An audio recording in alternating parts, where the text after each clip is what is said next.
I've lived 1,000 lives. I've piloted 1,000 souls. I've killed and fought at night just for another role. This is the Happy Jacks RPG podcast, a roundtable discussion that's a mix of friendship, humor, unbridled enthusiasm, and tabletop RPG topics sent in from around the world. Just for another role.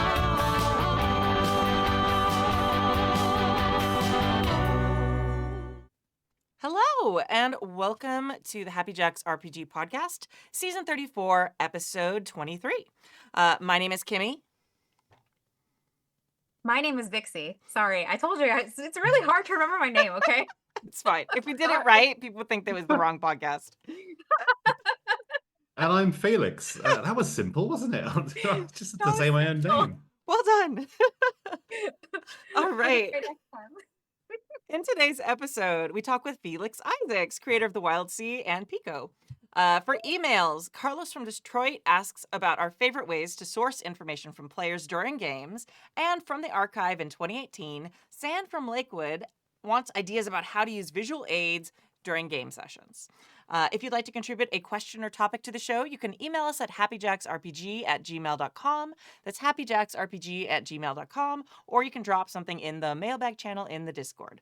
There's been a bunch dropped in there today, so I don't know what you all have been talking about in the Discord, but evidently it's like a hot topic because there's like boom, boom, boom. I keep getting little notifications. I'll look at it later.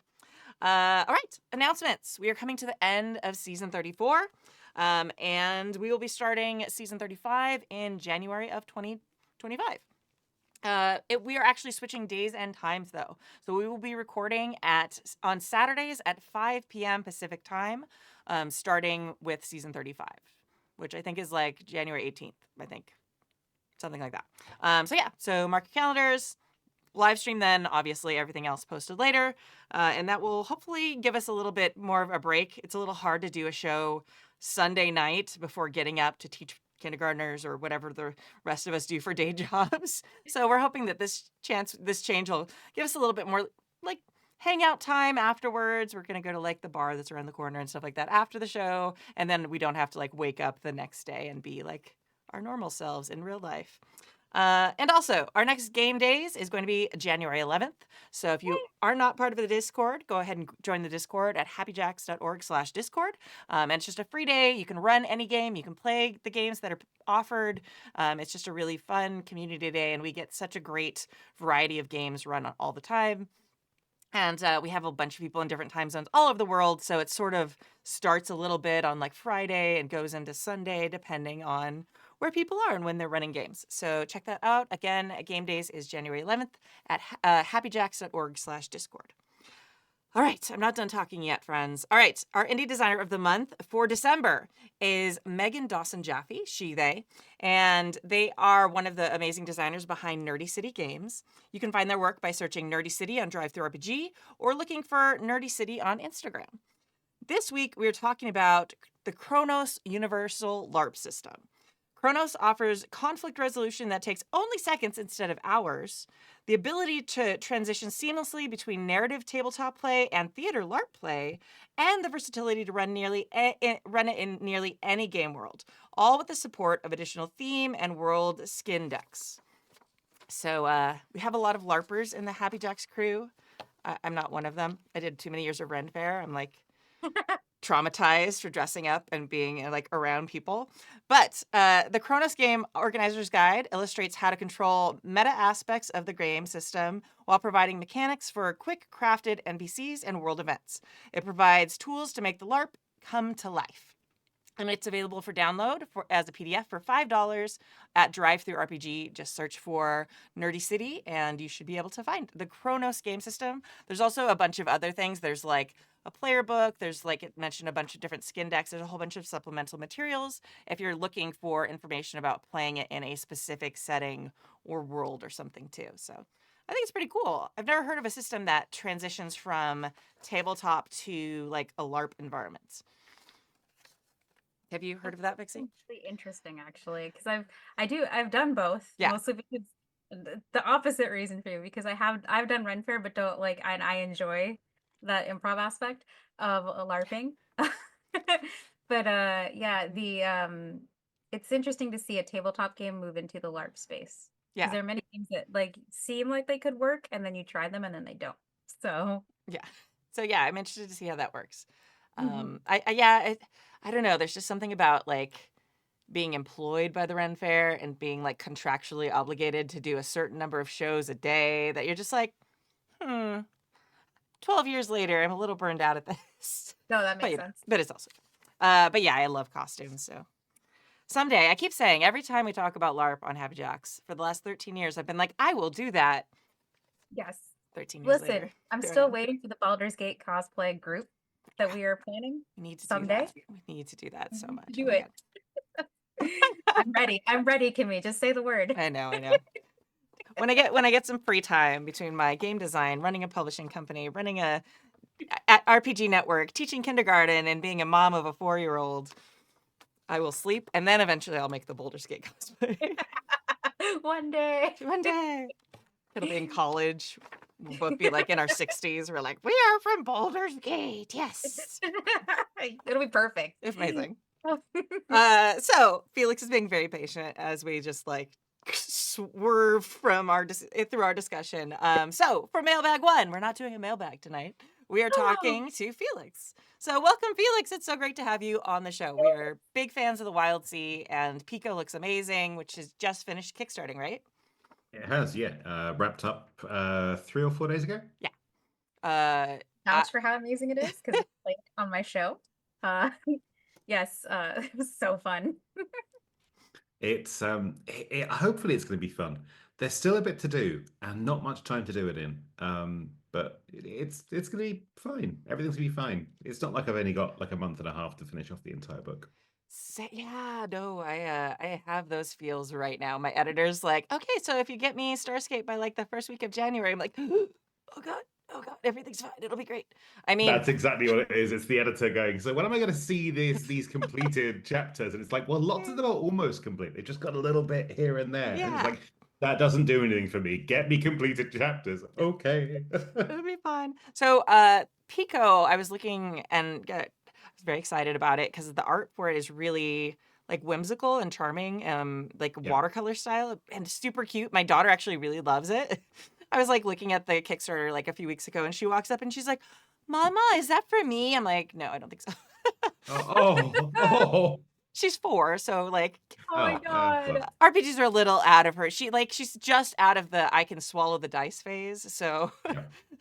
but someday. But I love the idea that it's kind of like a reclaimed world, and there's been some sort of you're basically your charming little design bugs. They're so cute. I love the academic looking ladybug. She's like my favorite Yes. on the page.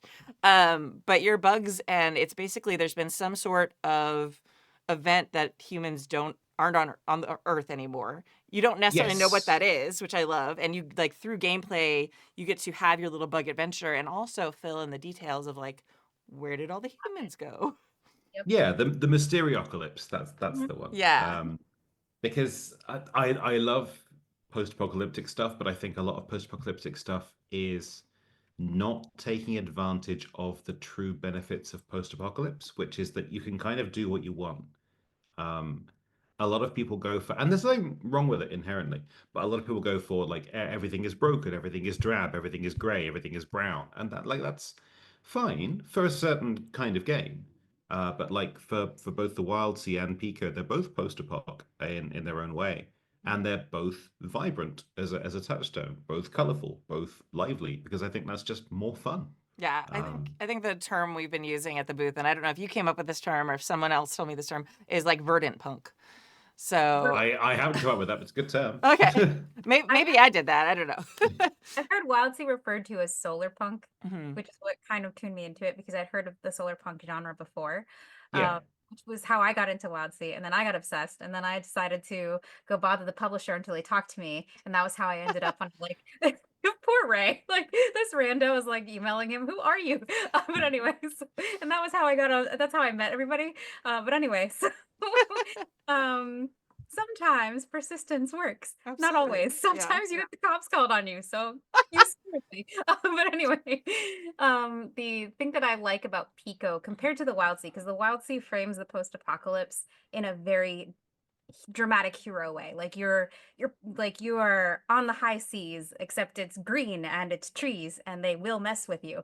Whereas Pico almost has like it reminds me of the cartoon shows from the 90s that were framed as being for children, but the content wasn't for kids. Yeah. Oh yeah, Like they if were the you were to best look at some of the ones. cartoons from the 90s, yeah, like today in today's framework of like what's child appropriate, absolutely not. Like but like in that kind of weird way where it's like you get the action adventure vibe, but it's so much happier. Um it's much more cheerful. You're just a little bug living your life. And just the humans that were there no longer exist, you know? Yeah. I think it's great to kind of spotlight too that what can be terrible for one species can actually be incredibly helpful and beneficial to other species. I think Oh that's yeah, whatever interesting. happened, the bugs are loving it. So. Yeah, it's so cool. And also like that's also like a bit of the wild sea too. Like humans are now struggling while there's other species, some of which are absolutely terrifying, by the way, well done. To like really that just like flourishing, like especially I forget what they're called, but the wolves, the spiny legs, those things are like Pinwolves! yeah, Oh, pinwolves, yeah. pinwolves, that's what they Yes. are. Yeah, Uh, those are my favorite. I was like one of the many times Ray does we do a Happy Jacks co-op booth at the local Strategicon in LA. So we have a bunch of a bunch of small publishers all sell our and Ray MythWorks sell their and MythWorks. yeah. MythWorks. I'll sell at the same little booth and we take shifts like running it and stuff. So like I've done the pitch and I've like sat and flipped through the book so many times and those are always the ones that just like wow, that's so cool and so scary. But yeah, I love that there's kind of like I feel like it's like the Felix Isaacs like cinematic universe where it's like you can be in the Wild Sea and like there's also a game of Pico happening like right there Oh my next to you. It's so cool. Also, people on the Discord keep asking for an extra thing for Pico, which is because the Wild Sea has reaches, which are like the big kind of specific bits of the sea that have their own rules and stuff. Pico has realms, which are just one of the realms is just an old haunted house. One of them is a garden, etc. One's a broken greenhouse. People really want a deck of a ship realm so they can play Pico with the setting of the world of Pico being the Wild Sea, and I've put my foot down as a hard no. It was going to be like an unlockable if we reach some astronomical amount on the Kickstarter, but no. That's okay. I think that it can be something that you let like be fan generated. If they really want that, they'll make it happen. Oh Especially yeah, someone yeah, will make it. 100%. Like 50 people will make it, and they'll all be different ships, and some of them will be, I don't know, like all the different ones that are there. But yeah, it's very cool. One of the things that I love about your games are kind of this. I don't know, you were just saying about kind of the I don't know rejuvenate, either. Oh, like the rejuvenating aspect of like post-apocalyptic, because like I love like Powered by the Apocalypse, a bunch of other games we've played, like Shadowrun. There's so many things that are so dark, and even Solarpunk sometimes, like other Solarpunk games I've played, it's like humanity is carrying this like trauma and this burden, even though they've reached a brighter future on the other side. And yeah. I don't know if there's like I don't know if it's like the swashbuckly aspect of Wild Sea, but like I just haven't run into that as much in games of that. And I feel like it's something that people tend to lean into so often. I don't know, like you've just done a great job of designing a system where people don't necessarily lean into that particular piece. I think a lot of that was just the time it was made because the Wild Sea took form like 2017, 2018. But a lot of the writing for it was done during COVID when I was in kind of self isolation. I was locked in an attic room where I could touch three walls and the ceiling at the same time. It was not a fun place to be for like 8 months.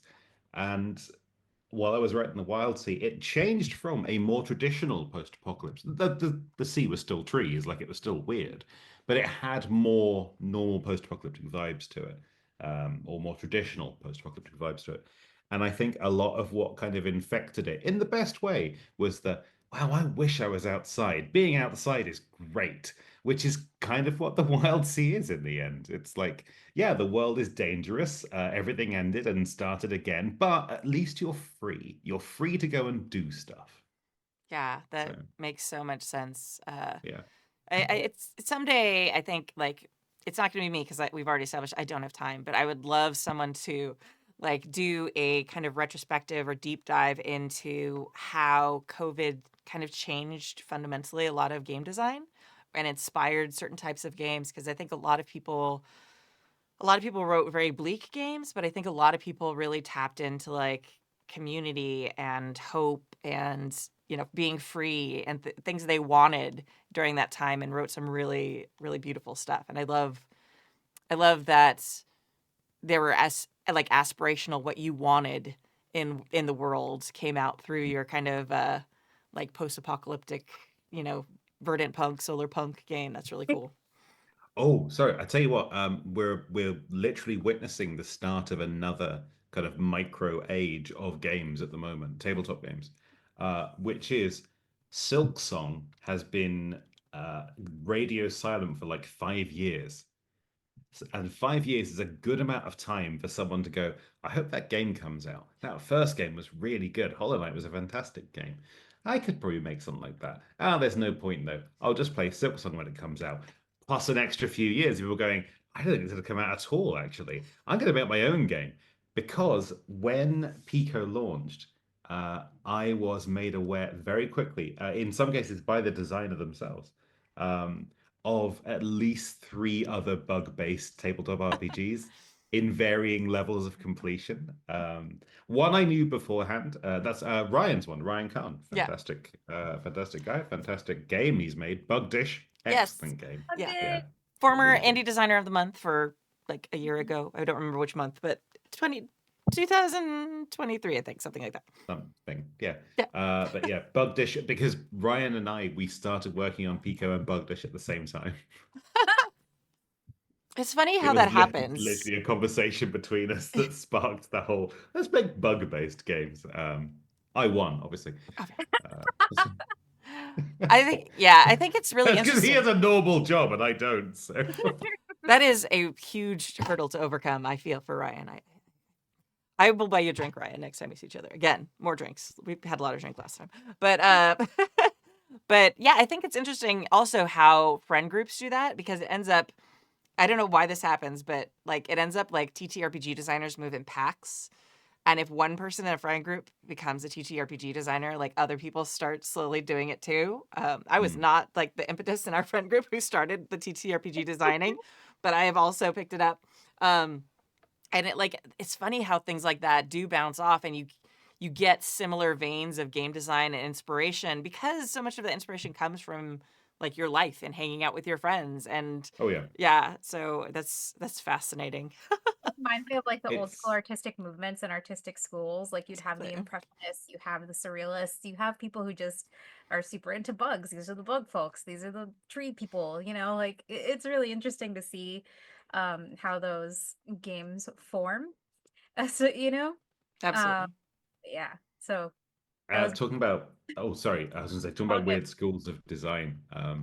Every now and then I'll still get a comment of like the Wild Sea. It's a lot like Heart. It's like a really green version of Heart. And there's also some kind of rules similarities in some places as well. And I'm like, yeah. And they go, did you read Heart? And it's like, no, no, no. The Wild Sea was made before Heart was made. Like the basics were done long before Heart came out. Mhm. Um, but it probably is convergent evolution. And they go, oh, why? And it's like, because Chris from Robrick and Deckard was my first keeper for Call of Cthulhu in college. Yeah. Like it's one of those weird things of like a lot of those elements.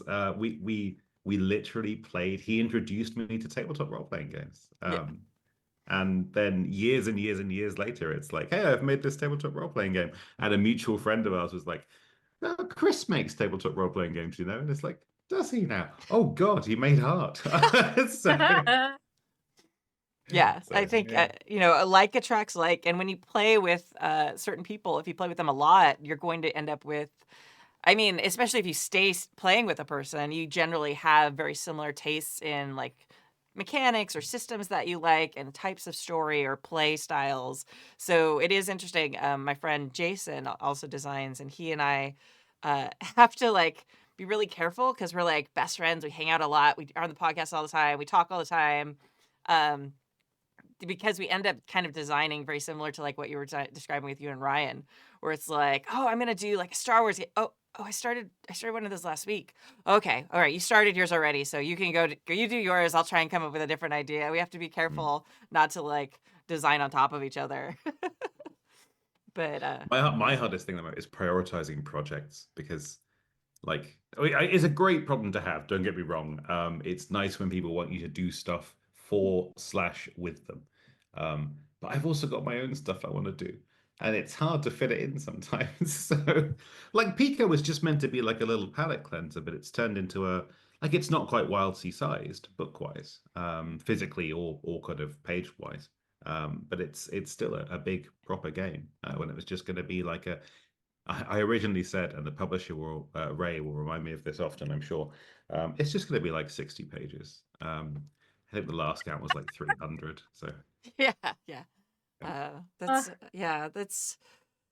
I mean, if you ever figure out how to do that, please like give me a call and let me know. Because right now it's just like cutting into sleep and like yeah, and it seems like ideas always come so much faster than your ability to finish things. 100%. Yeah, it's just Yep. oh yeah, my Patreon is just littered with like project ideas and like, hey, wouldn't it be cool if this thing existed? And we were going, oh, are you going to make that? Probably not. yeah. It's on the idea board. I have an Obsidian that's full of stuff that I want to do, but I'm literally I can't split myself into 10 different versions of me to do them. So Yeah. choose your battles. But I will say one of the things that I love about both WildSea and Pico is the Wild Words engine. Mm. Double W's get me every time. But it's such a cool. I really feel like it leans into that collaborative storytelling aspect and the narrative aspect of role play quite a bit. Because we were actually able to do a live play of WildSea at Gen Con, and we were able to play Pico for the Roll for Wishes event to generate. And I'm happy to report the Pocket Dragon raised over $1,000 Wow. total Oh, well, that's really good. charity. Yeah. So as part of that event, but side note that not the point of this conversation, but yeah, both games just they lend itself to really pulling from the imagination of the table as a collective rather than just the mind of a single GM. Mm.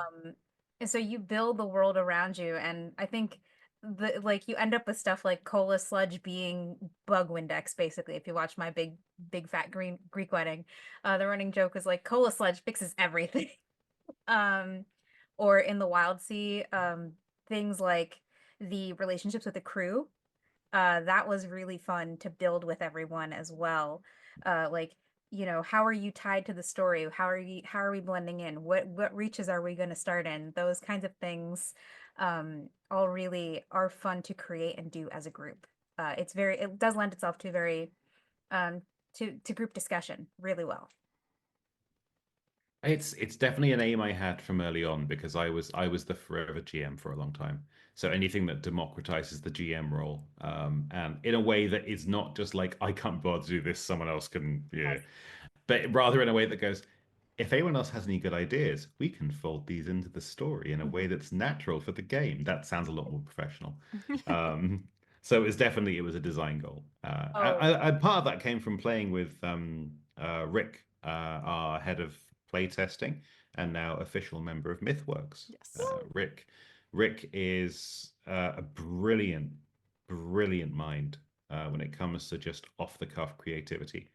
And playing games with Rick, especially when I was the GM and Rick was just a player, in a lot of the early Wild Sea test games, there were moments of like, I know Rick's got a good idea here. I need to mechanize him being able to put that into the story, and it's it's a direct influence on the way the Wild Sea is made. The people I played with. So. that's so great. The other thing that I love and what makes I think Wild Sea specifically because Pico I don't think Pico touches on this as much. They kind of do, but they kind of don't. Is the fact that you don't really have magic in the traditional sense in either of these worlds. You have the weird or Mm. what's weird, which Yeah. is not quite magic. It's almost like a just happenstance, turn of phrase, or you know, maybe a little science if you're in the wild sea. I always thought I'm that very anti-traditional magic in general. it was a very interesting way to approach that because you can have like magical stuff, but it's not magic per se. And I loved that idea because it challenges your imagination beyond what we're used to in tabletop games, right? So it's like, how do we push this? How do we make this magical, but it's not magic, you know? My biggest problem with magic is how boring it is in a lot of modern stuff. And this kind of extends to superpowers as well as they're mostly shown these days, which is that like the whole point of magic is that you can use it to do anything in a kind of narrative sense. It can solve any problem, anything that is like wildly imaginative. You can use magic and suddenly that becomes a legitimate thing you can do. And what's it used to do? Fireball. It's Mhm. like, well, I could just throw a lighter at someone. You know, it's just Right. I could just to make a do something Molotov. more Same fun. thing. Yeah, exactly. There's so many things that magic could and should be doing other than pretty light show, fireball, lightning. That's about, you know. Yeah. Now, don't get me wrong, the Wild also has the Tempest, which can throw lightning around, but can do a lot more than that as well, by design, because that kind of thing just annoys me. You know? But to be fair, that's like a sentient entity. Like that's some of the monsters in Wild Sea are just such total mind melts. Or mind fucks even some of them. Because I think one of our villains was the ghost ship. Mm. It was literally like a because because that's one of the things that makes things weird. It's not like these things will just gain sentience out of nowhere. Now you're dealing with a semi-haunted ship that also wants to eat you, you know, or hey, here's this plant. It's carnivorous. Bye, you know. Things like of that nature just that are they're very much they fall into that realm of like we're fighting a dragon, but it's not a dragon. It's like a plant that legitimately has been affected by what happened to this world, you know? I love that. So I also the other interesting thing too that I think is makes the Wild Sea different from other games is um in that sense is that you don't die in the Wild Sea unless you want to, Yeah. pretty Yeah. much. And I love that because I'm the kind of game master that doesn't actively go out to kill her players, Mm. you know? Um, it's generally if it happens, it's because of a series of bad rolls, and then it comes down to, do you want to keep playing this character because we can bring them back? I Mhm. don't want to take this character away from you because I'm a very character-driven DM. I love watching character arcs, and I know that how attached people can get to their characters. Oh yeah, Having definitely. that be a choice in the Wild Sea, when we did our live game, two of our characters actually had to make that choice. And it was so interesting to see what they chose Yeah. when it came down to it. Yeah. I love I mechanics like that. Yeah, I think character death, like, there's nothing wrong with mechanical character death, especially when mechanical character death is folded into more interesting and complex mechanics. Heart, again, is a really good example of that with Zenith abilities. Fantastic stuff. Because it actually mechanizes death in a way that makes it interesting and dramatic. Even if it happens at the wrong time or accidentally, you're always going to remember it, which is great. But absent of that, which is where a lot of games sit, and it's not a massive problem, but it is, I think, there is, how can I put this tactfully? Do I have to put this tactfully? No.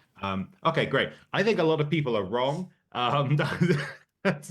No, when I talk about the lack of mechanical death in the Wild Sea. Uh, every now and then, I will get the same comment that from different people that crops up again and again, which is like, if there's no death, there's no stakes. Ugh.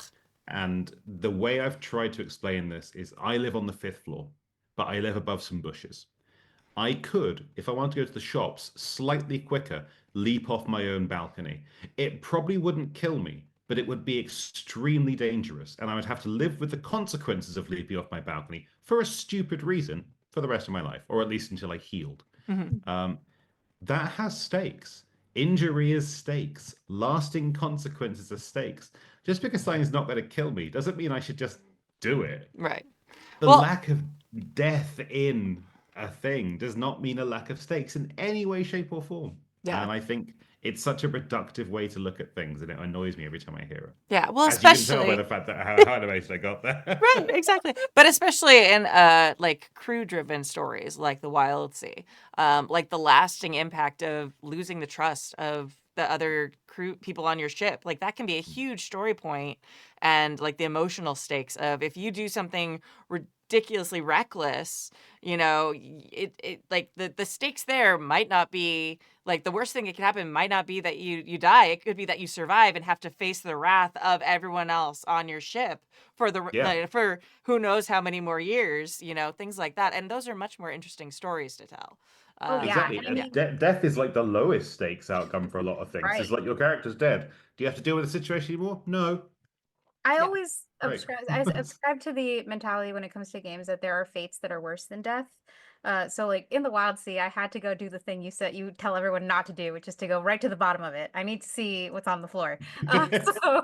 But anyway, and one of those like one of the things that's in, I believe it's in Storm and Root, is that as the pressure goes up, as you go lower and lower in the sea, you actually can succumb to a type of madness Yeah. that as the pressure goes up. So, and if your entire crew loses their mind, you're screwed. You guys are as good as dead. You're not dead, but you're as good as dead because no one's in their right mind anymore. And for all intents and purposes, you could become one of these ghost ships that's just out to consume people. Like there's a thousand different ways, death by a thousand cuts, if you will, Yeah. So yes, the consequences of that nature to me are more interesting than just flat out like, oh, well, they're dead. Yeah. Sucks, I guess. Definitely. 100%. It's interesting though how many people still, and I think it's just because it's been so programmed in by all the games that like like those first gen TTRPGs like D&D, Traveler, all of those, Heroes, GURPS, all those like which I've played and I love them. And you sit down at the table for those and you have like what experience is coming.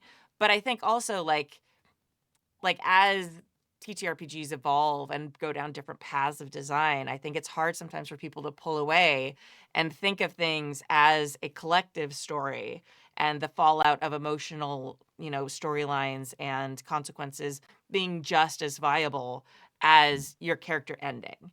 Yeah. And I think it's starting to be something that's a little bit more prevalent and be a little more popular. There's most systems now well, not most, but most of the systems that are being released now. I think even like Darrington Press game that I totally should remember, Daggerheart. Thank you. Daggerheart. Yeah, Daggerheart. Sorry, I don't know why. Oh, good. Good Like game. yeah, good, yeah. I I did was some like, I'm writing thinking for it. Daggerheart or Candela, like one of those two. Yeah, but that one also has like narrative choices about death and things like that. It's something that is becoming more and more common, I think, as the breadth and kind of type of story people are telling and what they're prioritizing in their games is changing. Yeah. So Mhm. it's kind of It's true. interesting. Yeah. And I think never discount the fact like the permanent damage, like losing an eye or losing a limb. Those are lasting consequences, You've lost use of that that pretty much forever unless, magic exists in that world. But if it doesn't, And even then there should be like there should still be emotional ramifications of that. Like, even if it is a system, you definitely like it's hard because you don't want a system to be like super ableist and erasing all disabilities, and when people are injured and when they are fixed or cured or healed by magic or whatever, there should still be lingering like thoughts of that. Like right. ages ago I was in a car accident, a really bad car accident when I was very young. It was a very long time ago. Don't worry about it right now, it's fine. But like for a long time like I had stress about like being on roller coasters and things like that because I had like selective amnesia about it, but the doctor's like it could come back at any moment. So like I had a lot of stress about like, okay, if I ride this roller coaster, is it gonna come? Like, so I had to like make life choices, and I was a like boring college person in like nowhere Southern California, and it was still like had a big emotional impact on my life. So if you are like a hero going through epic level adventures, or even a small bug going through slightly small but still epic to you adventures, like Yeah. these things like should echo through the rest of the gameplay regardless of whether they are sustained and kept or whether they go away. Like nothing should be completely erased. Yeah, completely agree. Yeah, sorry. I mean, no, you described like the kind of long-term ramifications of a car crash. I can I can do this a similar set of long-term ramifications for something so much less serious. Like it doesn't take much to really get Oh, inside a person's head. I once jumped over a mound of dirt, and it turned out the mound of dirt came from. About to talk about my balls. This is a trigger warning. The mound of dirt came from a ditch the other side, and I landed like that Oh, with my legs. oh, And for a long time after that, I was kind of obsessed with like I got to see what's over that thing. I just need to know what's over that thing. If ever something was like slightly hidden from view, just like a what's over there, just so I know. yeah, Okay, I'm good. yeah. It's a weird how much of an impact it had. Not the same as car crash trauma, admittedly, But but it's a it good, did yeah, leave a lasting, yeah. does. there's a lot of pain involved. And from a not real life perspective, just from a narrative perspective, it's funny how that works to inform how you play your character. So there's a game where I play a cleric. And pretty much the concept for her is she's a knowledge cleric. This is a D&D game, it's classic D&D. But the way when I framed her, I basically said, what would a normal person do if they were presented with some of the shit that they see in D&D, and they would lose their shit. They would if I me as me faced a dragon, I would literally lose my mind. I'd be like, oh well, I'm dead. I'm screwed. I'm gone. Goodbye.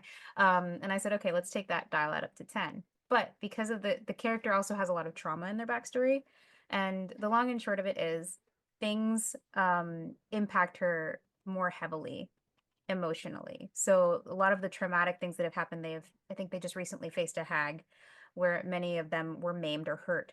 And she actually had like that, she ended up having like a PTSD moment in the middle of the battle and the way I framed it was ringing in the ears, not being aware of their situation. You can have moments like that informs the role play. And you can do that without being ableist and being aware, obviously, of specific conditions. You have to be knowledgeable of that and respectful of the people at the table. And anytime you're trying to exemplify that. Um, in this case, it was very much an illustration of what this character has been through and has gone through and how deeply that trauma that she's been through has affected her and how much she still kind of has to grow in order for that trauma to even begin to be reconciled or even to at some point healed. Especially because you don't have therapists in D&D, not really. So I mean, you could like Yeah, good, again. yes, you'd think you good. would, given the kind of stuff that happens Right, in some of the those some of worlds. the things to deal with. Looking at you, Baldur's Gate. But anyway, but yeah, so things like that, just I think ultimately will make for a more interesting story. They make for a more interesting character journey, because you've added more layers to your character. It helps make the character more three-dimensional Yeah, as well. absolutely. All right. I hate to like pull us back, but we're like 50 minutes in and we haven't even gotten to emails yet. Oh, sorry. No, it's amazing. I love it. I was gonna say a whole other thing. Now I won't. It's Oh, fine. no. Okay. All right. I'm sorry. I will stop being the teacher. Say another thing, Isaac. It's fine. I'm just gonna say, people that know my potential future projects know about this already. Some of them anyway. But after the Wildty, after Pico, after most of the unannounced project, which has now technically been announced, but I'm still not going to say it here just in case, because I want to talk to the other person I'm working on it with, whatever. After all that is Drift. And Drift is kind of the anti-Wild Sea. It is trains in a endless city. It is literally Oh, the cool. opposite of the Wild Sea, on purpose, because it's lets me explore a lot of different tropes and things. But it does the same thing with Death. It is anti-Wild Sea. In Drift, Death is heavily mechanized. Um, Ooh. you still die in narrative ways, and there is still a massive narrative component to Death, but it is an assumed part of the system that each character will die up to 7 times. Oh, And it's only that 7th death that is final, but every death affects you in different ways. that's So awesome. So, interesting. and I think it should be quite fun, but that's going to be a hard one, balancing the mechanical and the narrative sides of things to stay true to all the stuff I just complained about not being in it. But Stuff So to, if it goes more stuff to wrong, be just excited point about. back Why? to here. yeah. Well, I think that goes back to too, like, I mean, I am a big believer that that tabletop design is like a form of art. It's very folk art like. I was a folk musician, so I'm super like biased about things being folk types of art. But and I think part of that is like wanting, like as an artist, wanting to explore something different than what you've done. And I think that is so true to so many of us who do even like just dabble in design. We're like, oh, we did this already. I spent 2 years on this. I want to do something very different. And it's kind of like this pendulum that kind of swings back and forth. So that's awesome. Well, thank you for telling us about that. We'll be That's all right. I'll stop interrupting things now. no, Something you're to be I mean, Although excited I about. will have to get myself another coffee at some point soon, just so you know. yeah. It's Because very it's what time is it here? Like 1? I don't know. yeah. We stopped paying Uh, attention to time. yeah, just don't look at the clock. It's fine. Time is a myth. Vixie, do you want to read mailbag number 2? I can read. Yes. And Can I? Do I know Isaac, what? I got Isaac, it, I got it. usually we pass around who reads it out loud. You do not have to participate if you don't want to as a guest. I can read the third one if you don't want to. Yes. So mailbag number 2.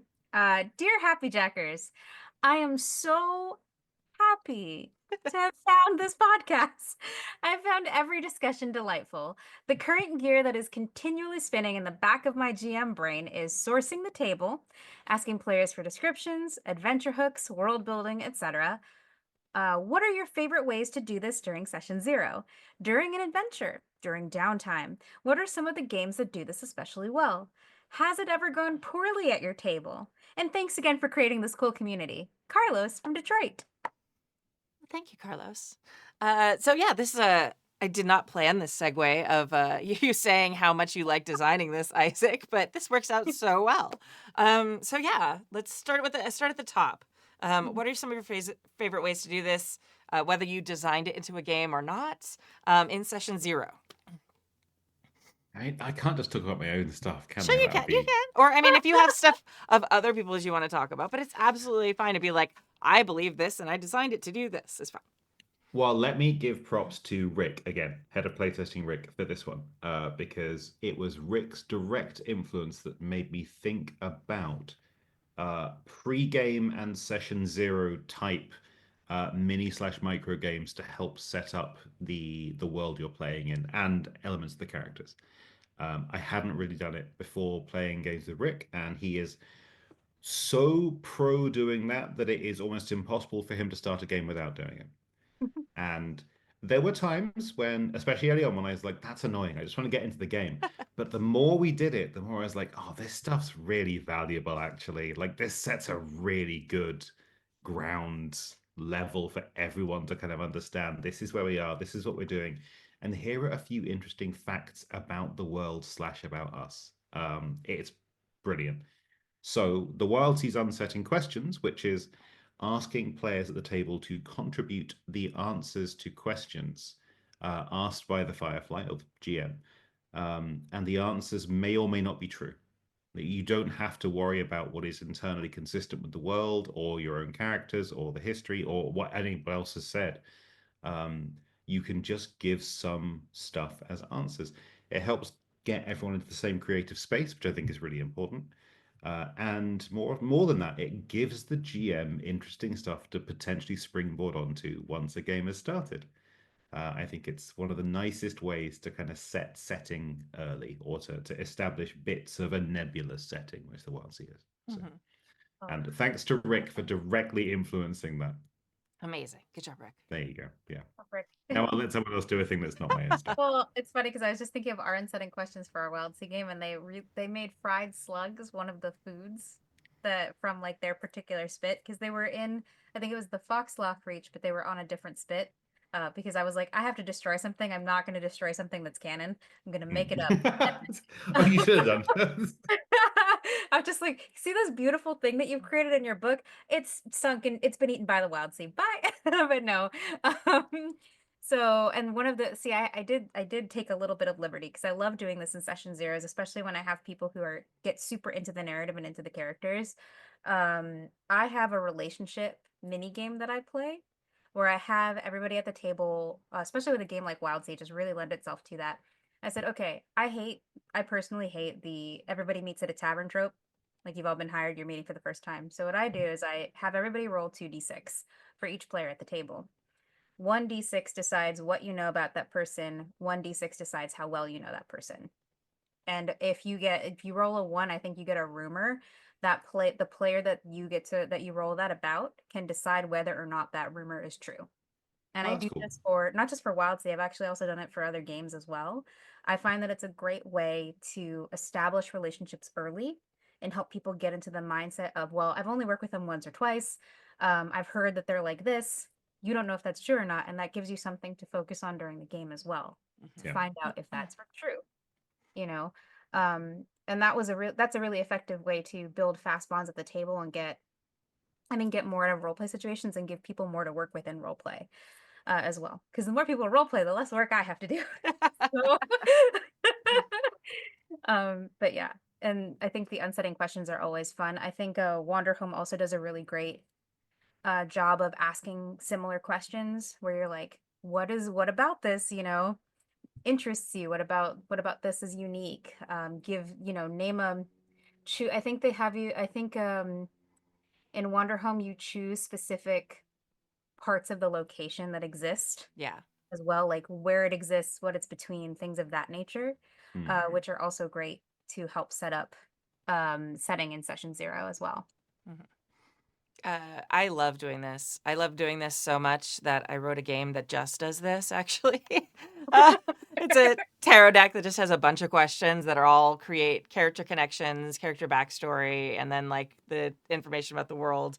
Um, and I did that because at the time, especially, I was playing a lot of games that didn't have that built in. I love seeing like built-in specific things that are very like pinpointing what is important to the system, and I that's just one of my favorite things. And when I see that, it makes me much more likely to pick up a book. In the vein of not like just plus oneing, I think I'm also going to give some. I've run a lot of games in IPs, and whether it's something like the Wild Sea, which is a unique IP, like a unique world that's been built for a game, or if you're playing in something like I've run a lot of Lord of the Rings, like Middle Earth games, things like that.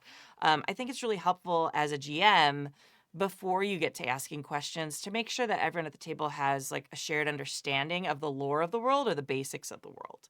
Like for Wild Sea specifically, if you just start in on those questions, sometimes like people are like, I'm sorry, what? Like you want to make sure that they understand, okay, you are going to be on a ship together. Like most of the time they by the time they sit down to a game like the Wild Sea, they know what's going to happen. But like I was running a One Ring game, a free league game. Like I feel like it was 3 months ago, but it's really like 2 years ago now. But because time has no meaning. Oh, no time. Yeah.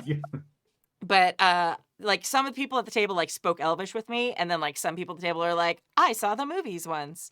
So it's like there's a lot of kind of like making sure there's a little bit of a level playing field with the setting before I think you start asking those questions, because that will let people engage in the questions in a much more meaningful way, and a way that is a lot braver. Because I find when people still don't quite have a understanding of the setting, they'll answer the questions, but they'll be very timid.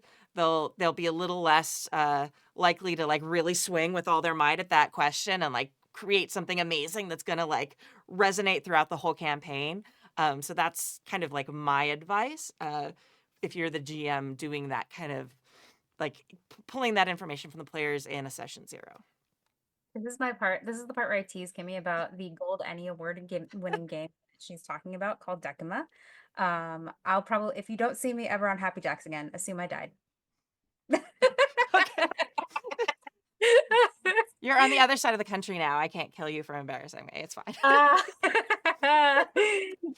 I'm not going to embarrass you, but I'm also like 5,000 miles away. So even if I Yeah, did, even I'm it did. It's reasonably safe. But yeah, no, it's those questions are actually really great. We used it for our Savage Worlds game that we played. I believe we have the podcast of that somewhere, right? So, but and it was a lot of fun because it allowed us to really flesh out the characters that we were going to play and get into. I think of character as of like character building as building your costume and building your mask. Like, what is this character like?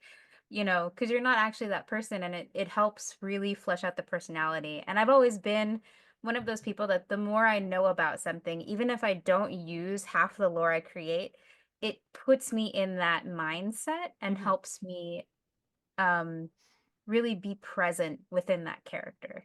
I don't know if that makes sense when it's said out loud, but that's I think so. yeah.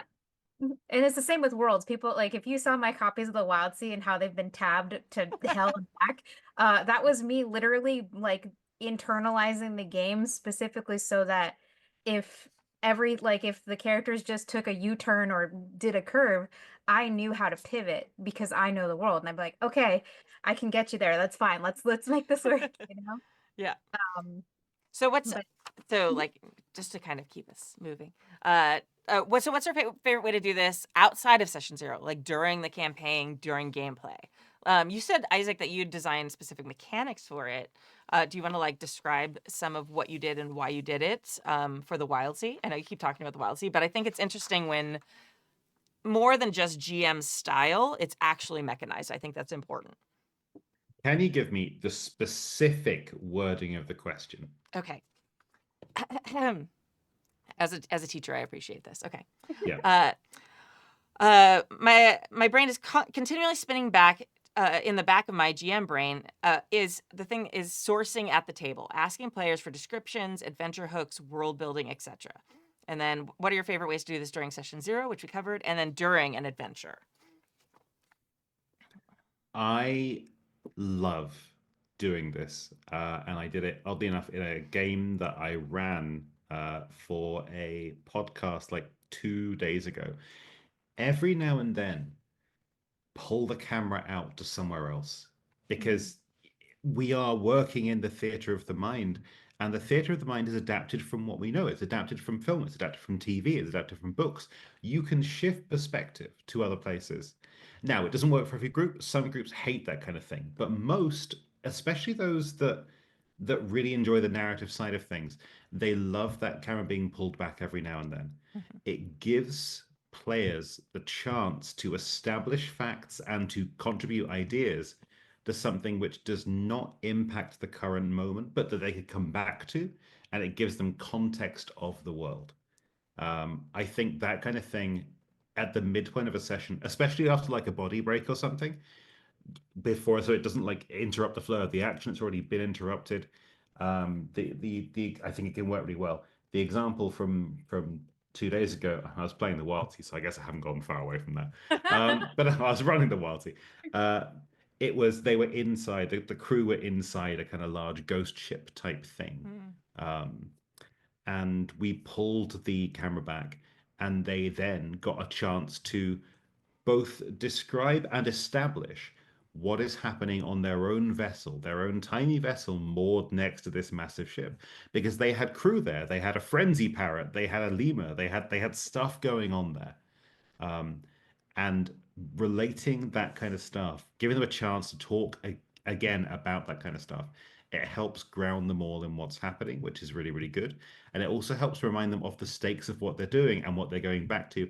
And as well as establishing bits of setting that they can then draw from, it establishes bits of personal setting, which I think are far more important because they know, oh, if we do X, I've just been reminded of Y. I can use that. And that's great because it puts everyone at the table thinking about the same stuff as well.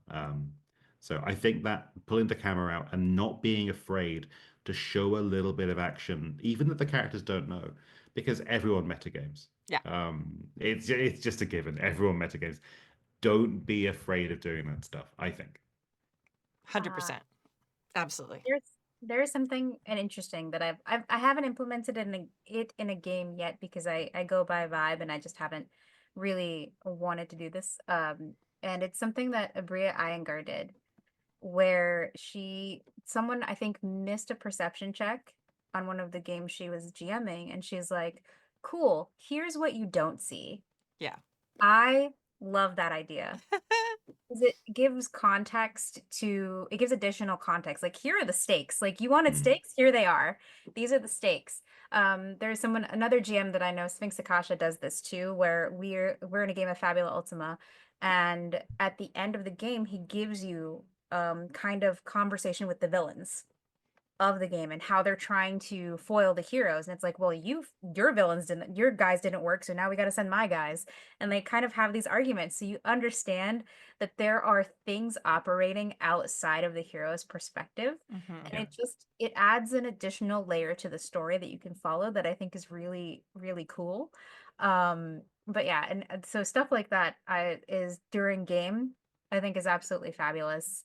Um, I also think too, I always approach games from a sensory perspective again because I have a film mind. So I'm always like, what does the wide shot look like? If I'm standing in the scene, what am I feeling right now? And Wild Seed does this really well because they ask you all five senses. Mhm. What do you smell? What do you taste? What do you like? What are in this situation? Like what information are your five senses receiving? So I always start there and it's like you hear this, you smell this, like this is the sensory information from this place. And I always find that kind of creates that immersion with your players and yourself as well. Especially in high tension moments, I always like to, if I'm throwing something else in there, I'm like, you start hearing this, like something's happening, something's coming, you better figure it out, you know?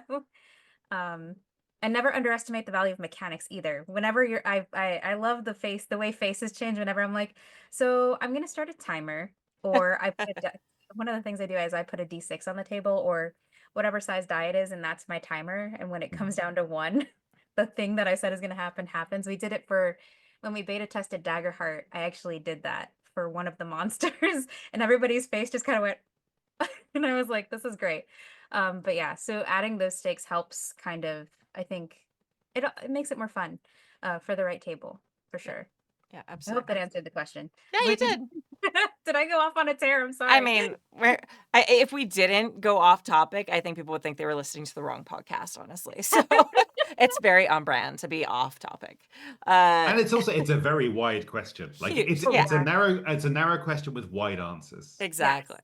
yes. My advice for this is always, well, not is always, but GM should play in as many systems as possible because, like what you were describing with Abria a few minutes ago, Vixie, Mhm. when we used to play, like we introduced her to Powered by the Apocalypse, and playing all these different like more narrative systems with her Mhm. is something that you could see as she developed her GMing style. Like you could watch her as she like when we met, she just played D&D. I'd met her through cosplay friends and stuff like that, and like she's a great example, and I could see it with myself too as I play more systems because I also started jamming D&D, DMing, sorry, whatever. I don't do it anymore. You can Like both. yeah, like as you play all these different systems, you start pulling in these great things that you see, and like having these more narrative bits, describing things, having to wrestle the first time you get like a 7 to 9 on some sort of roll and Powered by the Apocalypse, and you're like, oh, I have no idea how to do this and not lie, like you're like, okay, you're not supposed to lie to the players, but you still have to make it like partially true. Like there's all those things. And as you kind of go through the hard knocks of GMing life, like you start pulling in you start developing those skills. And it's great I think that really helps in these moments to figure out in that particular moment, okay, this is a tidbit of information I could have the player add. Like, okay, we're walking into, okay, just for, you know, shits and giggles, a D&D tavern. That's not a game I will ever do, but okay, oh, you realize that someone's sitting at the bar, who is that person? And that gives them a lot of impetus. Especially if I was actually DMing, they would have done a lot of backstory work already, so it wouldn't be like a cold call, like make someone Yeah. completely up on the spot, like they could if they wanted to. But if they, they'd also have like the stuff we created in session 0, playing Decima or Right. whatever, to draw upon. So I just feel like this is a skill that you build through using it. It's a muscle. You just have to work Yeah. that muscle and like Like that muscle, build it get up as a DM. Yeah. Get creative, figure out what works and what doesn't. It's funny because you say that, and it actually makes me think of games that are built off established properties. Because I just recently played a Star Wars 5e game, which is basically 5e, just they made it Star Wars. There is like an official Star Wars game. There's like a million of them. There's one with special dice, and that's a whole thing. But this That's was the Star only Wars one I've played. yeah. So this was Star Wars 5e. It was much simpler to set up, but because it's an established property, like the backstory work got very interesting. But we did exactly that. We essentially did the backstory work. So there were established NPCs that were present when we started the one shot, Yeah. which is another great way, especially when you're running short form. I think it's really important to keep in mind how long you're running the game, because a one shot narratively is going to look very different than a mini campaign than a full blown campaign. Yeah. Because and it's all based on how much time you have to tell the story. I approach a one shot like a one act play. You have 4 hours in which to tell a complete story from beginning to end and make sure it's a satisfying experience for the most of the table at least, right? So that's why I front end all the backstory work, because then it can be folded into the world, put into the world. And that's a whole other thing too, because I have an argument about your characters belong in the world, not they're just not being dropped into your world. And ask me my opinions on rangers and why, because there's a whole thing there. But anyway, again, not the point of this conversation, but um, yeah, so stuff like that um, really helps, again, kind of dictate the narration of the world. So, for example, if I know this person's a Mandalorian, the Mandalorian's an established order here. How do I express that within the context of the game in a way that, like, kind of it highlights that player, but at the same time is a part of the world? Yeah, it can inform how you build the world, especially in game, like before and in game, is my point. Yeah. Words. Absolutely. I've got another bit of advice actually, something which I had to remind myself of recently, which is not just for the loyalty, it's a general thing. Um, when I was learning to GM things, I've always been a fan of that kind of narrative style cooperative play, even before I knew it was like fiction first as a thing. Like Yeah. it was just how I enjoyed playing games. Um, one of the things I used to do early on was when you had even Call of Cthulhu back then, which is what I played most of the time when I was in university, which is a terrifyingly long time ago now. You still got those situations where something goes right and something goes wrong, and it's more common these days because the kind of multi-split result system that a lot of games use, including the Wild Sea, has more kind of conflicty good and bad results. It's not quite as binary as it used to be with pass and fail. But even back then, you still had those times. And when those times happened, I often broke it down into, okay, you tell me the good thing, and then I will tell you the bad thing of what happened. And I found that that was a brilliant idea, which often went wrong. Yeah. Because it framed it the wrong way round. If you want an easy life as a GM, here's a proper serious GM tip.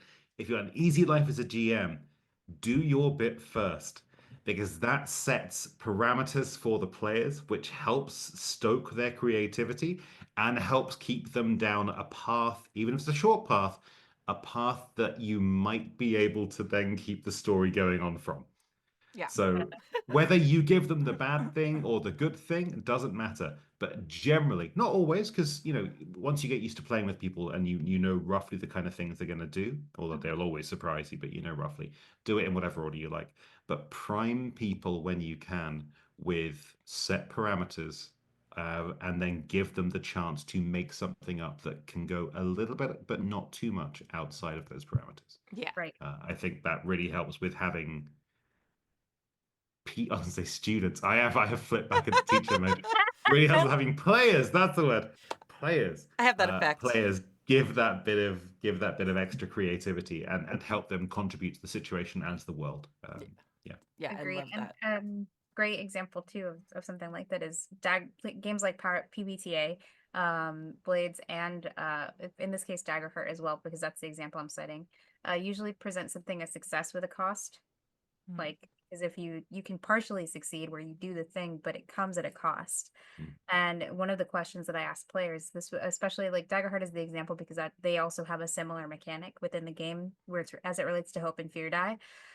Basically, when you succeed at a cost. If you, I think, if you hit a certain number, um, and I basically look at them and go, all right, well, you succeed, but what does it cost you? What is the energy exchange here for that success? And it's always interesting to hear what the players' answers are.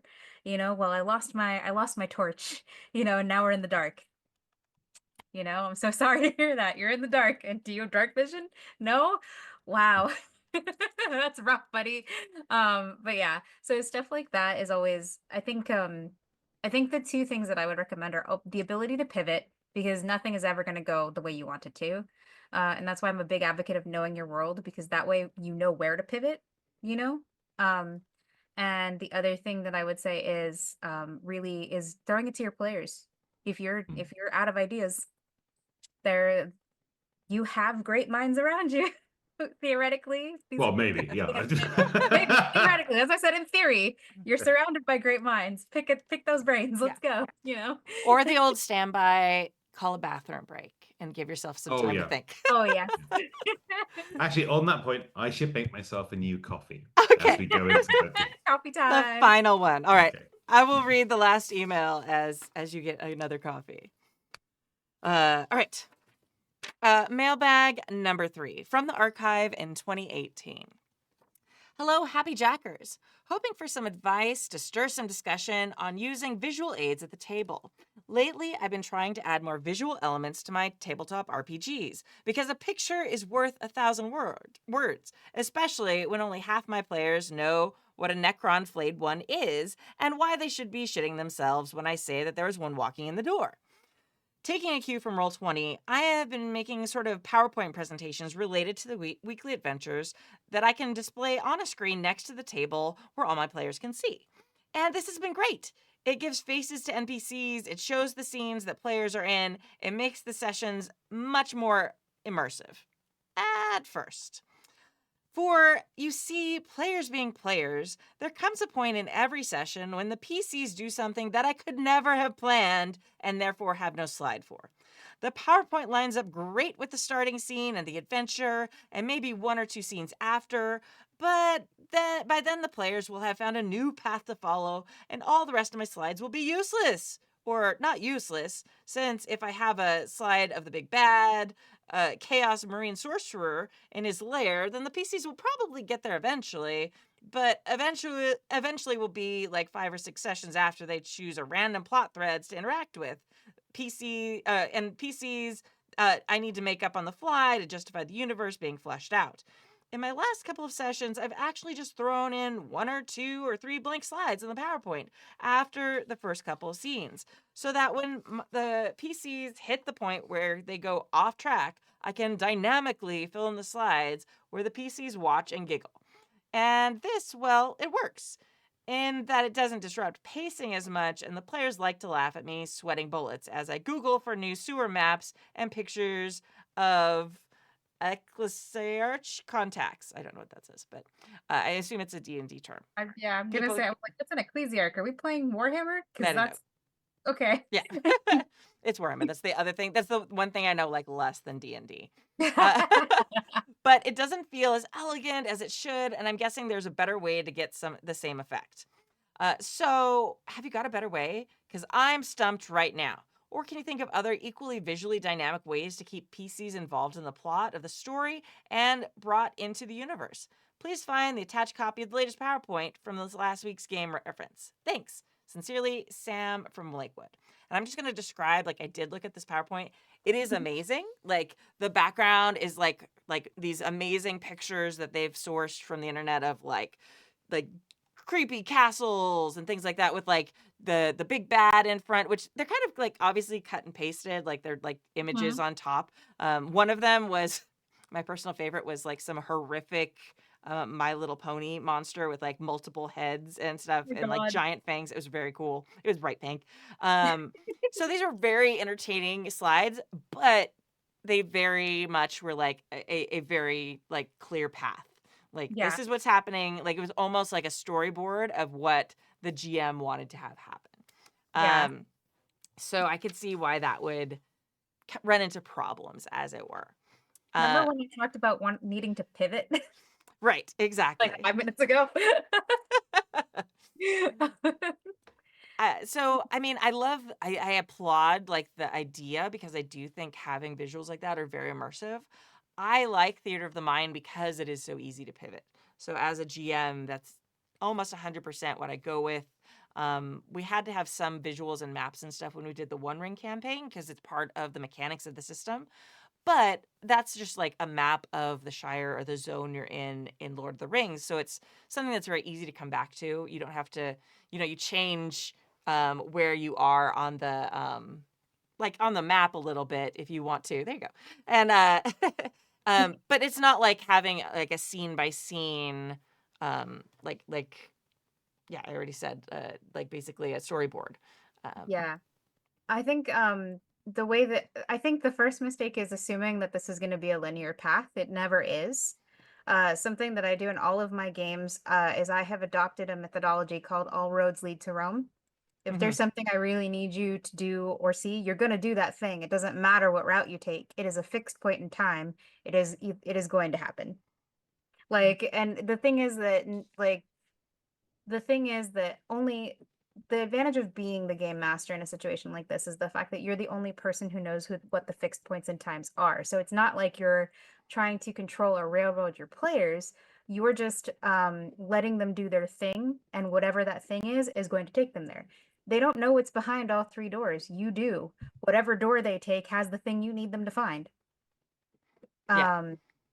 And I also think that if you want to use visuals, locations are really a really good way to go because it does create that immersion without committing you to a specific scene in the story.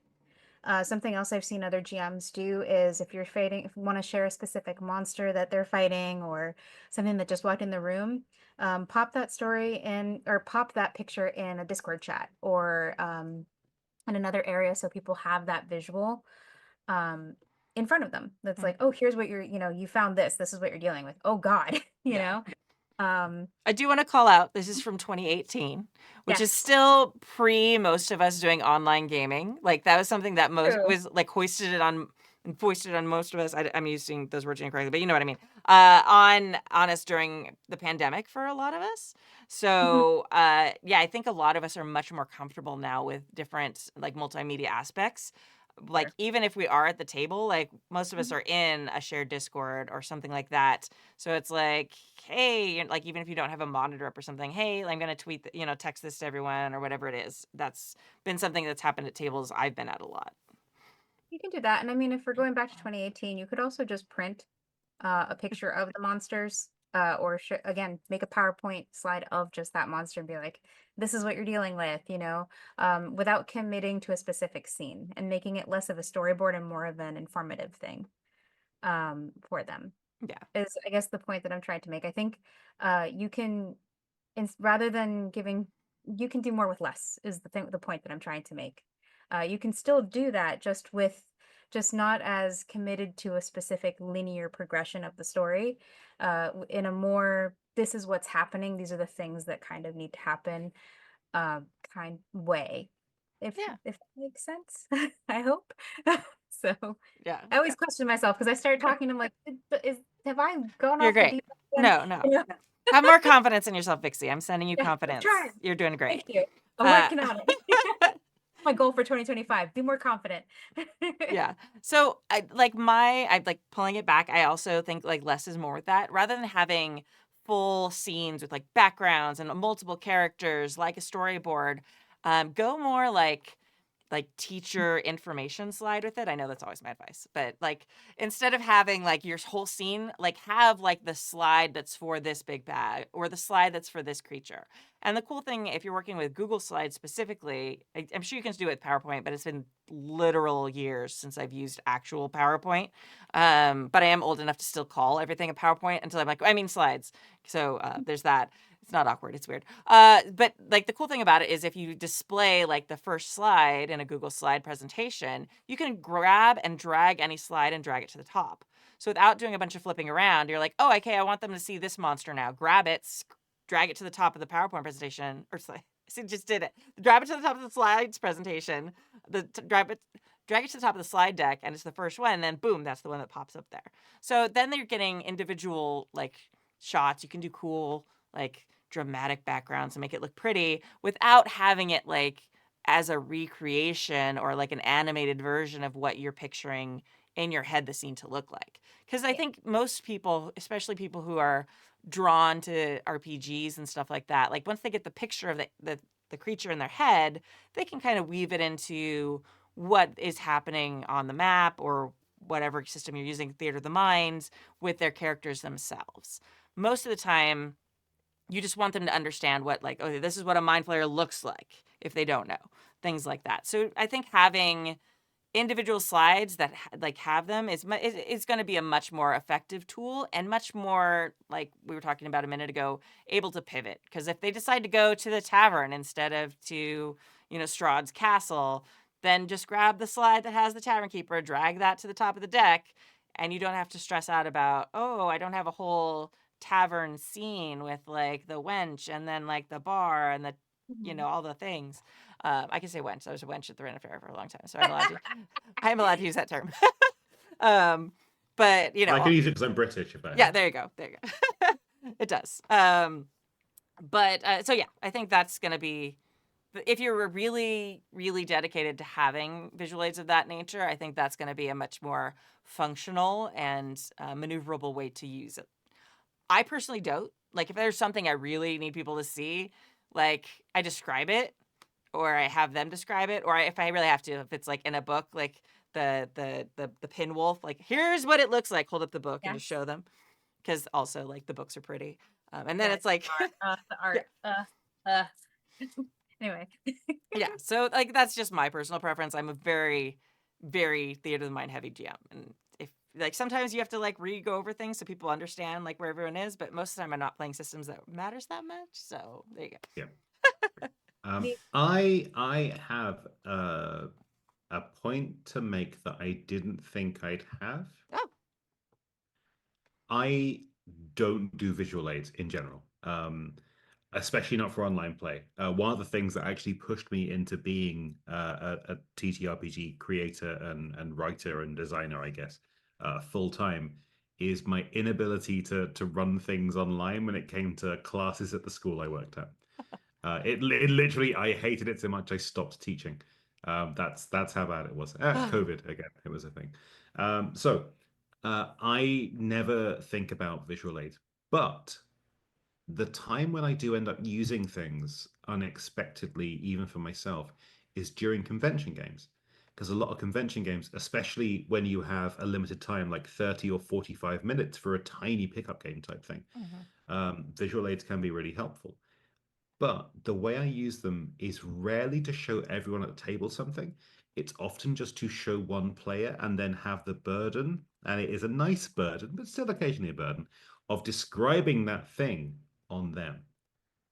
If you have a picture in a book, you can just show one person. You caught a glimpse of this out the corner of your eye. You show that one person that picture, and then everyone else is like, what did you see? And they have to do that descriptive bit. You still have that picture to fall back on if the thing they have seen becomes a major point of the scene, etc. That's really useful. But you've got them to, again, it goes back to democratizing the GM role in a bit. You've got them to then start doing that describing thing for you, which is really, really useful. Also, I know it's super old fashioned these days. Don't discount the passing of notes. Notes are one of the only visual aids I ever feel comfortable using. Yep, notes are great. And it also works online because you got Discord messages and stuff that you can send privately. But a good note, especially in physical media, a good note is so powerful because suddenly everyone else wants to know what's in that note. Oh yeah, 100%. It is a visual aid for one person and an intrigue aid for everyone else at the table. Including the audience if you're streaming. Yeah. That's been effectively used in several streamed games. But as something like, oh, they gotta know, oh no, what did they find out? But something that I do when I'm running like pickup games like what you were talking about, Felix, at like conventions and stuff, I actually have a giant dry erase board that I bring with me. And I literally use it to illustrate a map as a visual aid, because sometimes my location descriptions can confuse, like some players need to see it versus also seeing it described. So for a game of the excellence, they needed to see how they could get out. So I quickly drew them a map, like here's what this area looks like, here's where you are, whatever. It doesn't have to be a masterpiece. This isn't the Mona Lisa. They just need to know where things are so that they can make better decisions about what their next move is going to be. stuff like that is valid. Stuff like that works, because really what your mind is filling in the gaps, is fleshing it out. You just need visual representation, of what's going on in the game. Yeah. Weirdly enough, a kind of side project that Rick and I have been working on for a while now is I promise this is related. We decided to see what it would be like if two intensely fiction-first narrative-style gamers tried to make a really crunchy old school RPG. Oh. Oh my God. Okay. And the answer is weird, but it's also quite fun. And one of the things it uses, which stuff like the Royalty doesn't really use, is physical zone-based combat. You need a combat map really for this game, but it's the kind of thing you just draw out on a piece of paper. But it's a game. I won't go into the specifics of what the game is, but one of the things that happens is those zones and the connections between them change over time through a combat or through an encounter of any kind, really. Um, Having that there as an evolving visual aid is really, really useful. Just that, like, well, there's a zone here and a zone here, and there's a new connection between those two things. That helps illustrate the fiction in real time because you have that theater of the mind still of like they are connected because of this, and you have that physical reminder, oh, they are connected because that line's there. Mm-hmm. Like it's a tiny, simple thing, but it does work. Yeah. Absolutely. All right. Amazing. Okay, I feel like we need to get Isaac to bed soon. Or sorry, Felix to bed soon. Isaac's part of your name, but Felix to bed soon. So all right, thank you for joining us for season 34, episode 23 of the Happy Jacks RPG podcast. Please support our amazing indie designer of the month, Megan Dawson Jaffe from Nerdy City Games. Thank you to our chat mod, James V, and to our amazing Patreons who keep us ad-free and independent. You can join their amazing ranks at happyjacks.org/Patreon. And they're why we play weird games that we love and talk to people and don't have to worry about money stuff. Thank you. We appreciate you. My name is Kimmy. You can find me at Golden Lasso Girl on Blue Sky and pretty much everywhere, except I don't check Twitter anymore, so don't go there. And you can find my games at goldenlassogames.com. And yeah, anywhere there's Happy Jack stuff, it's always me behind the curtain. Yay! Vixie. Hey, it's me. Hey, everybody. My name is Vixie Bell, and I've been your friendly neighborhood, not even a player, just rando here at the table, the Happy Jacks table today, talking about games with everybody. You can find me anywhere on most social media platforms, either at the Pocket Dragon Pub, which is another channel here on Twitch, or at Vixie Bell or at Vixie Bell Cosplay. Just pick one of those three. You'll find me somewhere. I do not check Twitter anymore. I stopped checking. I never was good with Twitter to begin with. So watching it crash and burn was like me watching Mount Vesuvius like explode from like way, way, way over in England. And I was like, wow, sucks to be those guys. Anyway, so Yeah, I was in Pompeii. I was like, yeah, oh, you were like, oh no, I was here. Wow. no, I love Twitter. Dang it. Okay. But yeah, I was so far away. Anyway, yeah, so and things that I have coming up there, the major thing that I have coming up is actually I'm delighted to announce that we have been given a grant by Monte Cook Games. The Pocket Dragon Pub will be appearing on Moonbeam to run a game of It's Only Magic from Monte Cook Games. I'm super excited. I'm still fleshing out the game, but yeah, it's exciting to be able to work with a gaming company and present a super cool story for everyone. So yeah, looking Amazing. forward to that. Yay! Yay. And Oh, me. Yes, Oh, sorry. you, Felix. Yeah. Sorry, Uh, here's the ball. No, that's the wrong side. There you go. I am Felix Isaacs. I am the writer and designer of The Wild Sea and now Pico. Also, technically, I'm the writer and designer of a pamphlet micro game called Congratulations, It's Been 0 days since you had a horrible accident or something, which is like a game about workplace safety, but no one knows that exists. Well, I do now, and now I'm like, oh. It's a stupid thing, but it was illustrated by Ryan Kahn. Brilliant guy. There you go. Wow. We're very interconnected. So I am not really on Twitter, but I never really was to begin with. I'm sort of on Blue Sky, I guess, but I'm mostly on Discord. You'll find me on the used to be Wild Sea, now Wild Words, because we have more games. Discord. And pretty much if you just search for Felix Isaacs, I think I'm one of only 2 Felix Isaacses in the world. So you're generally going to Yeah. find me. Yeah, 50% chance of getting the right one. Yeah. And I'd love to advertise future stuff, but I don't have future stuff to advertise because currently everything is geared to writing, finishing the writing for Pico. Yeah. All right. Oh no, sorry. I guess we have a new royalty supplement, which we're Oh. gonna like crowdfund in a few months or so. Just Cool. a tiny one, small one. Oh, Very cool. It's about finding out why the royalty has no tigers. Ooh. I'm intrigued. Also, okay, I have a very important question. And it might have been added in Storm and Root. I don't know because I haven't read my copy of that yet. But are there like individual motorcycle chainsaw vehicles in the Wild Sea yet?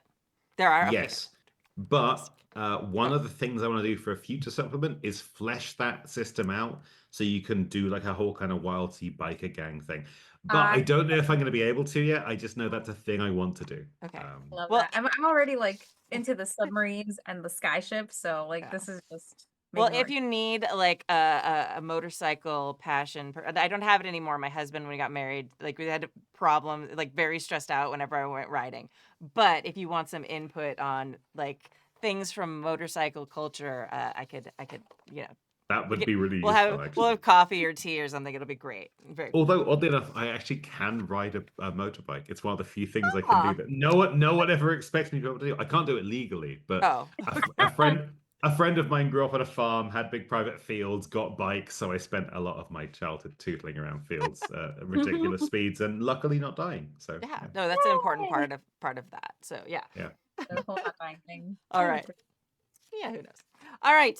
Thank you so much. Today we're going to leave you with a song from the aforementioned wench portion of my life called The Bird Song. It's by a band called The Merry Wives of Windsor.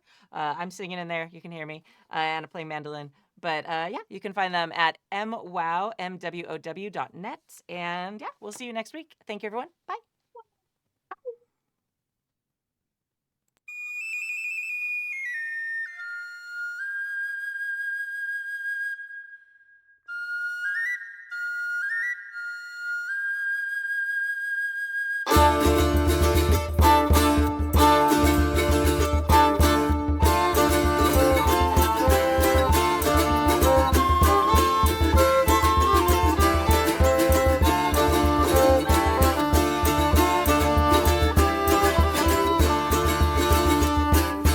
I saw the blackbird sitting on a chair. I once caught at a lady fair. She proved fickle and turned her back. Ever since then I'm dressed in black. Ever since then I'm dressed in black. High said the blue jay as she flew. If I was a young lass, I'd have too. If one could pickle and chance to grow, I'd add a new string to my bow. I'd add a new string to my bow. Hi-di-di-di-diddle-o-day, hi-di-di-di-diddle-o-day, hi-di-di-di-diddle-o-day, hi-di-di-di-diddle-o-day, hi-di-di-di-diddle-o-day. Hi, says the little leather-winged bat. I'm gonna tell you the reason that I sleep the day and fly in the night. It's all for the loss of my heart's delight. It's all for the loss of my heart's delight.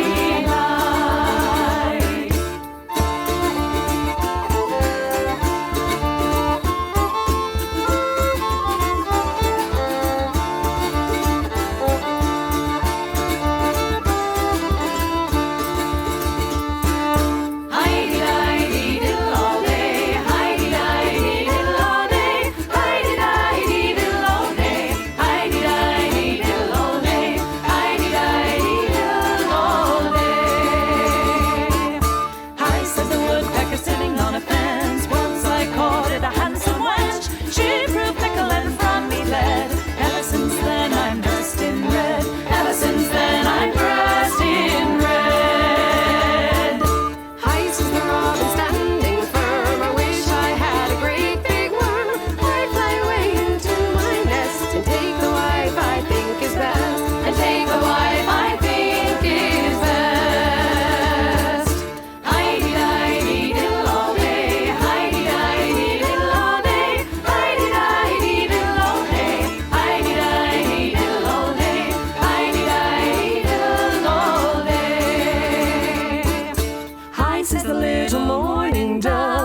show you how to win her love. Quarter night and quarter day. Don't give her time to say nay.